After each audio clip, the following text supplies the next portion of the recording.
और अब आइए बात करते हैं नुपुर शर्मा की। जी हाँ, ये नाम आपके लिए जाना पहचाना जरूर है, लेकिन करीब 2 साल बाद ये नाम जो है वो एक बार फिर से वापसी कर रहा है। और जैसे ही नुपुर शर्मा सामने आती है, मीडिया से मुखातिब होती है 2 साल के बाद, तो वो राहुल गांधी के हिंदू वाले बयान पर पलटवार करती हैं। ना केवल राहुल गांधी के हिंदू वाले बयान पर पलटवार करती है, बल्कि जो सनातन विरोधी हैं उन पर भी चोट करती हुई अपनी बातों से नजर आती हैं। क्या कुछ उन्होंने कहा, क्या है ये पूरी खबर, आपको दिखाते हैं इस रिपोर्ट के जरिए।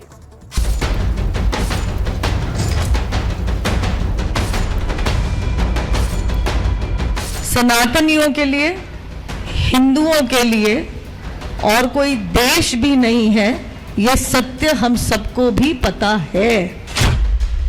तुम कहो तो वाह वाह, मैं सत्य भी कह दूं तो सर तन से जुदा।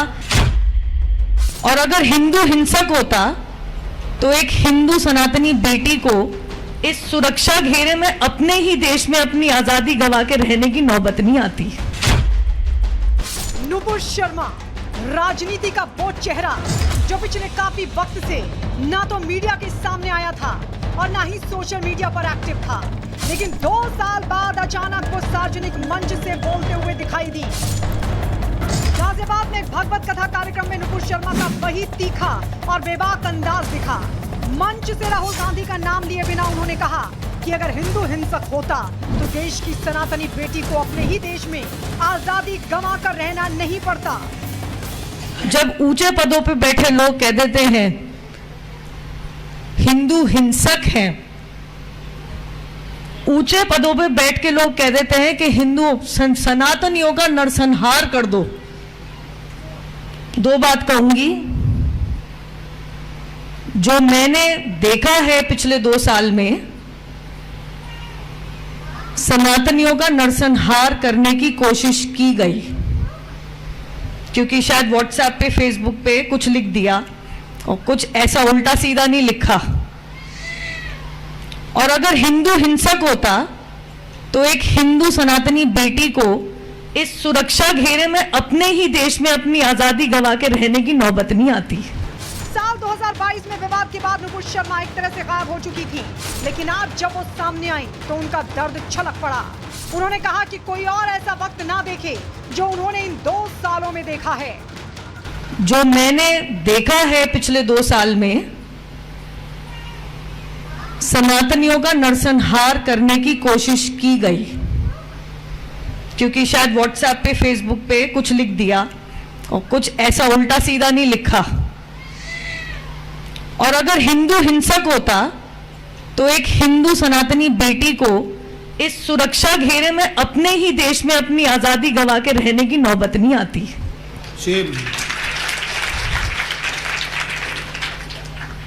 यहां पे आप लोग भागवत कथा सुनने आते हैं। यहां इस माहौल में मैं और कुछ नहीं कहूंगी, परंतु इतना जरूर कहूंगी कि एकत्रित हो जाइए। महाराज जी बिल्कुल सही कह रहे हैं, किसी और घर की बेटी तो दूर की बात है, किसी और घर के किसी सदस्य को भी वो ना देखना पड़े जो मैंने देख लिया। खुद को सनातनी बेटी बताने के साथ ही नुपुर शर्मा ने 2 टूक शब्दों में उन कट्टरपंथियों का जवाब भी दे दिया जो देश में शरिया या मजहबी कानून से चलने की बात करते हैं। नुपुर ने कहा कि देश में संविधान है और उसी के हिसाब से सबको चलना होगा। मेरा देश भारतीय संविधान से चलेगा, किसी मजहबी कानून या शरिया से नहीं। कार्यक्रम के दौरान उन्होंने सब लोगों से एक होने की अपील करते हुए कहा कि सनातन धर्म हम सबका है और भारत ही अकेला देश है जहां सनातनी रहते हैं और सनातन धर्म के लिए वो हमेशा खड़ी रहेंगी। ये धर्म इकलौता मेरा नहीं है, ये सब हम सभी का है और इसकी रक्षा केवल मैं करूं, ये उद्देश्य भी मेरे हिसाब से इस लायक शायद मुझे भगवान ने समझा भी नहीं है। परंतु सनातनियों के लिए, हिंदुओं के लिए और कोई देश भी नहीं है। जिस तरह से उन पर आरोप लगे थे, एक्शन हुआ था, उसे लेकर भी नुपुर शर्मा ने बेबाकी से अपनी बात रखी। तुम कहो तो वाह वाह, मैं सत्य भी कह दूं तो सर तन से जुदा, ये मेरे देश में नहीं चलेगा। विवाद के चलते नुपुर शर्मा लंबे वक्त से राजनीति से दूर थी, लेकिन गाजियाबाद के सार्वजनिक कार्यक्रम में हिस्सा लेते हुए सनातन पर हमले और हिंदू विरोधी बयानों के खिलाफ खुलकर उन्होंने अपनी राय रखी। Bureau report, Republic Bharat.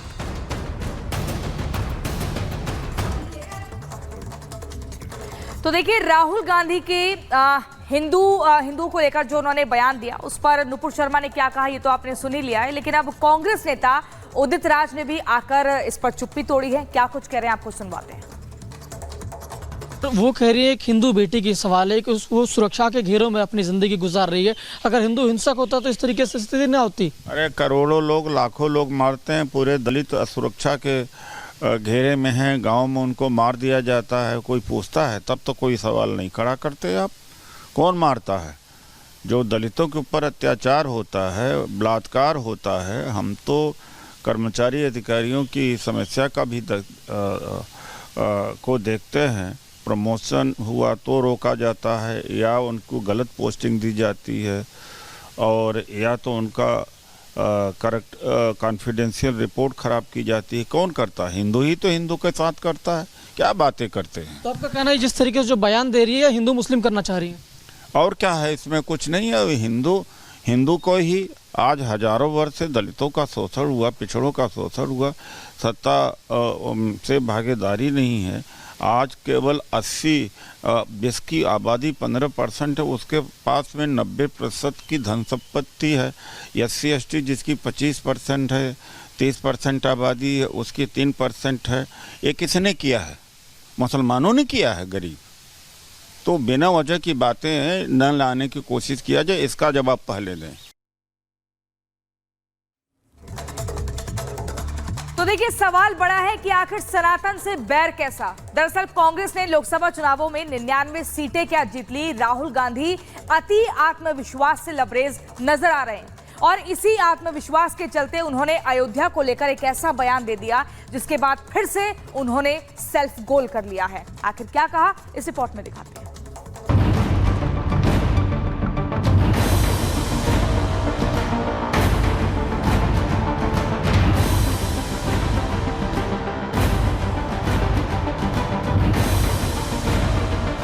जो मूवमेंट अडवाणी जी ने चालू की थी, उस मूवमेंट को, जिसका सेंटर अयोध्या था, उस मूवमेंट को इंडिया गठबंधन ने अयोध्या में हरा दिया है।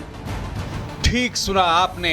ये नेता विपक्ष राहुल गांधी की जुबान है, जो लगातार तीसरी बार चुनाव हारकर भी अति आत्मविश्वास में हैं। 99 सीटें जीतकर ऐसे इतरा रहे हैं कि मानो कांग्रेस ने बीजेपी को सत्ता से बेदखल कर दिया हो।